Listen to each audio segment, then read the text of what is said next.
আপনাদের একটা দারুণ জিনিস দেখাবো বলে রাস্তা ছেড়ে আমি ক্ষেতের মধ্যে এসেছি। এখানে চাষ হয়েছে, জানি না কি জিনিস, তো সেই জায়গাটায় এসেছি। একটা দারুণ জিনিস দেখাবো, যেটা দেখে আপনাদের হাসি পাবেই পাবে। তো একটু জিনিসটা দেখাই। কি রাস্তাটা রয়েছে ওখানে, আমি সেখান থেকে এসেছি। একদিন এই রকম দেখে আমার মেয়ে বলছিল যে কি বাবা, এরা কি স্টিক চাষ করেছে, স্টিক মানে কাঠি চাষ করেছে। আসলে এগুলো হলো জল দেওয়ার ব্যবস্থা। এখান থেকে জল চারিদিকে এরকম ছড়িয়ে যাবে, সেই জন্যে এতখানি মাঠে জল দেওয়ার জন্যে কাউকে দরকার হবে না, শুধু ট্যাপ খুলে দিলেই পুরো জায়গাটায় জল হয়ে যাবে।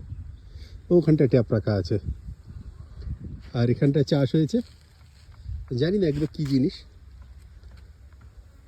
আর দেখুন এখানে রাক্ষসের ছবি আছে। তারপরে এখানে ও একটু কাকতাড়ুয়া মতো বানিয়েছে, ওই দিকেও বানিয়েছে।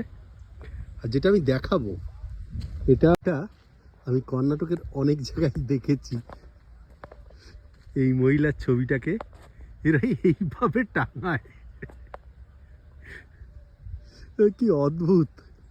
এই মহিলার ছবি ফেসবুকেও দেখেছিলাম, আর দেখি এরা এরভাবে এনার ছবি টাঙায়। কি অদ্ভুত ব্যাপার। এই খেতে বা যে সমস্ত জায়গায় কাকতাড়ুয়ার দরকার হয় সেখানে এনার ছবি ব্যবহার করে। এটা হাসা উচিত না কারো, এরকমভাবে ছবি বা ফটো এভাবে ইউজ করেছে, কিন্তু কি করব, দেখে তো হাসি পায় এরকম। দেখুন পুরো খেতে এরা এইভাবে করেছে। এটা আমি কর্ণাটকে অনেক জায়গায় দেখেছি এই একই ব্যাপার। আমি যখন আঙুর খেতে গেছিলাম, সে ভিডিও আছে, সেখানে দেখেছি এরকম। যেমন আজকে হঠাৎ করে এখানে এসে দেখছি, বহু জায়গায় দেখেছি এরা কিন্তু এইভাবে এই মহিলার ছবি টাঙায়। এই মহিলার ছবি আমি দেখেছিলাম ফেসবুকে একবার, কিন্তু ওই সিংটিং ছাড়া। তো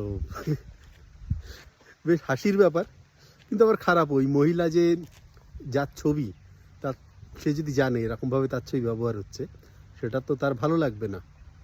সে সম্ভবত কমেডি করেই এরকম যে একটা ছবি তুলেছিল। যাই হোক, এরা করেছে।